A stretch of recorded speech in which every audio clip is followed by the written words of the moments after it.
नमस्कार दोस्तों, आप सभी का स्वागत आपके अपने YouTube चैनल पर। दोस्तों, इस वीडियो में हम आज बात करेंगे कि अकाल मृत्यु अर्थात अचानक से मृत्यु होने पर क्या होता है। भगवत गीता के अनुसार अर्जुन जी के पूछने पर भगवान श्री कृष्ण जी बताते हैं कि इस पृथ्वी पर जिस प्राणी ने जन्म लिया है उसकी मृत्यु भी निश्चित है और यह एक ऐसी सच्चाई है, इसको बदला नहीं जा सकता। लेकिन क्या हर व्यक्ति को मरने के बाद मोक्ष मिलता है? इसका सीधा सा उत्तर है नहीं, क्योंकि व्यक्ति को अपने कर्मों के अनुसार ही स्वर्ग, नरक या मोक्ष की प्राप्ति होती है और इनमें से काफी ऐसे लोग होते हैं जिनकी आत्मा इस पृथ्वी लोक पर ही रह जाती है, अर्थात जिनकी अकाल मृत्यु हो जाती है वो इस पृथ्वी लोक पर ही घूमते रहते हैं। आपने देखा ही होगा कि हर रोज काफी व्यक्ति सड़क दुर्घटना में मर जाते हैं या किसी न किसी आपदा का शिकार हो जाते हैं और अपनी जान गंवा बैठते हैं। धर्म शास्त्र के अनुसार जो मौतें ऐसे होती है उन मौतों को अकाल मृत्यु कहा जाता है।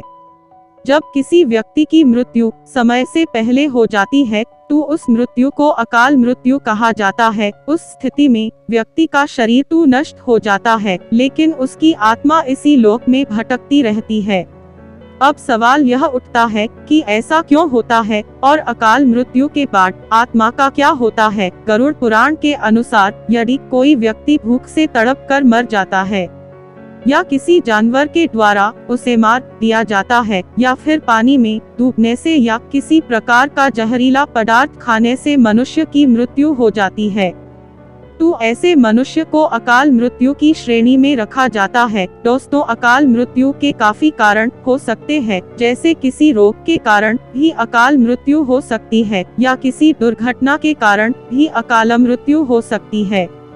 गरुड़ पुराण के अनुसार जब गरुड़ जी ने श्रीहरि से प्रसन्न किया कि जब वेदों में मनुष्य की उम्र 100 साल निश्चित की गई है तो उससे पहले मनुष्य की अकाल मृत्यु क्यों हो जाती है, तो फिर श्री हरि गरुड़ जी को इस प्रश्न का उत्तर देते हुए कहते हैं कि यह बिल्कुल सत्य है कि वेदों में मनुष्य की उम्र 100 साल निर्धारित की गई है, लेकिन इसमें मनुष्य के द्वारा किए गए दुष्कर्मों को नहीं मिलाया गया है।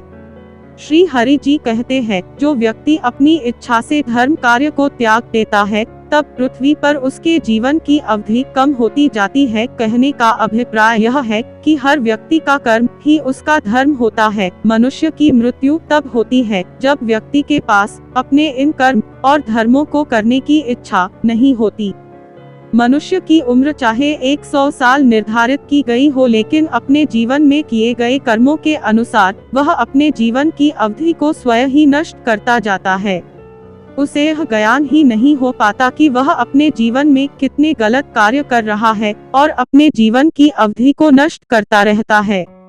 इसलिए मनुष्य को अपने जीवन में हमेशा अच्छे कर्म ही करनी चाहिए, जिससे वह अपने पूरे जीवन को जी सकता है और अपने कर्मों के अनुसार उसे मोक्ष की प्राप्ति भी हो सकती है।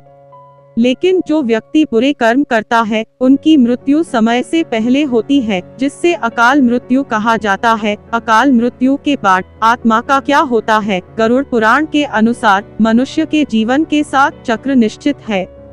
जो व्यक्ति इन 7 चक्रों को पूरा नहीं कर पाता वह अकाल मृत्यु को प्राप्त होता है। उसे मृत्यु के बाद भी काफी तरह के कष्टों का सामना करना पड़ता है।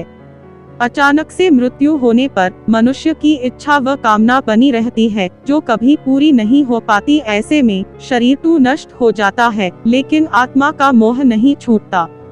इस स्थिति में वह अकाल मृत्यु वाली आत्माएं अपने परिवार वालों व कुछ अन्य लोगों को कष्ट पहुंचाती है और अपनी मनोकामनाएं पूरी करने का भी प्रयास करती है। ये आत्माएं पिशाच व प्रेत योनि में काफी वर्षों तक भटकती रहती है।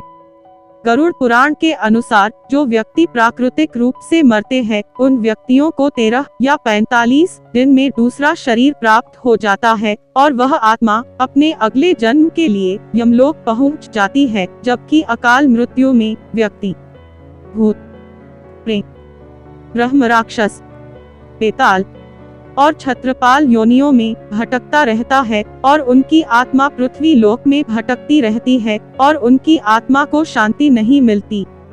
अकाल मृत्यु की बात करें तो अकाल मृत्यु में आत्महत्या करना पाप कहा गया है। आत्महत्या को सबसे निचले दर्जे पर रखा जाता है। गरुड़ पुराण के अनुसार आत्महत्या करना ईश्वर का अनादर और अपमान कहा गया है। श्री हरि जी कहते हैं, आत्महत्या करने वाले व्यक्ति की आत्मा इस पृथ्वी लोक पर तब तक भटकती रहती है जब तक वह आत्मा उसके निर्धारित जीवन चक्र को पूरा नहीं कर लेती। ऐसी आत्मा को न तो स्वर्ग में जगह मिलती है और न नर्क में जगह मिलती है, बल्कि उसे काफी कष्टों का भी सामना करना पड़ता है। क्योंकि मनुष्य यदि आत्महत्या करता है तो उसके कर्म और उसके शरीर का कर्ज पूरा नहीं होता, इसलिए आत्महत्या नहीं करनी चाहिए। जो व्यक्ति आत्महत्या करते हैं उनके कष्टों को तो कम नहीं किया जा सकता, लेकिन जो व्यक्ति अकाल मृत्यु को प्राप्त होते हैं उनकी आत्मा की शांति के कई रास्ते बताए गए हैं। अकाल मृत्यु वाले व्यक्ति के परिवार वालों को किसी तालाब या नदी में दर्पण करना चाहिए और मृत आत्मा की शांति के लिए पिंडदान और दान पुण्य करने चाहिए, ताकि उसकी आत्मा को जल्दी मुक्ति मिल सके। यह सत्कर्म कम से कम 3 या 4 महीने तक लगातार करने चाहिए। उसके बाद ही अकाल मृत्यु की आत्मा को मुक्ति मिल पाती है और उसके नए जीवन की शुरुआत होती है। तो दोस्तों, हमें अपने जीवन में हमेशा दान पुण्य और अच्छे काम करने चाहिए, लोगों का भला करना चाहिए और हमें कभी भी आत्महत्या नहीं करनी चाहिए। हमें उस प्रभु की पूजा करनी चाहिए जिससे हम अपने जीवन चक्र को पूरा कर सके और मोक्ष को प्राप्त कर सके। तो दोस्तों, यह था आज का वीडियो। यदि आपको यह वीडियो पसंद आया हो तो कृपया वीडियो को लाइक करें और चैनल को सब्सक्राइब करना।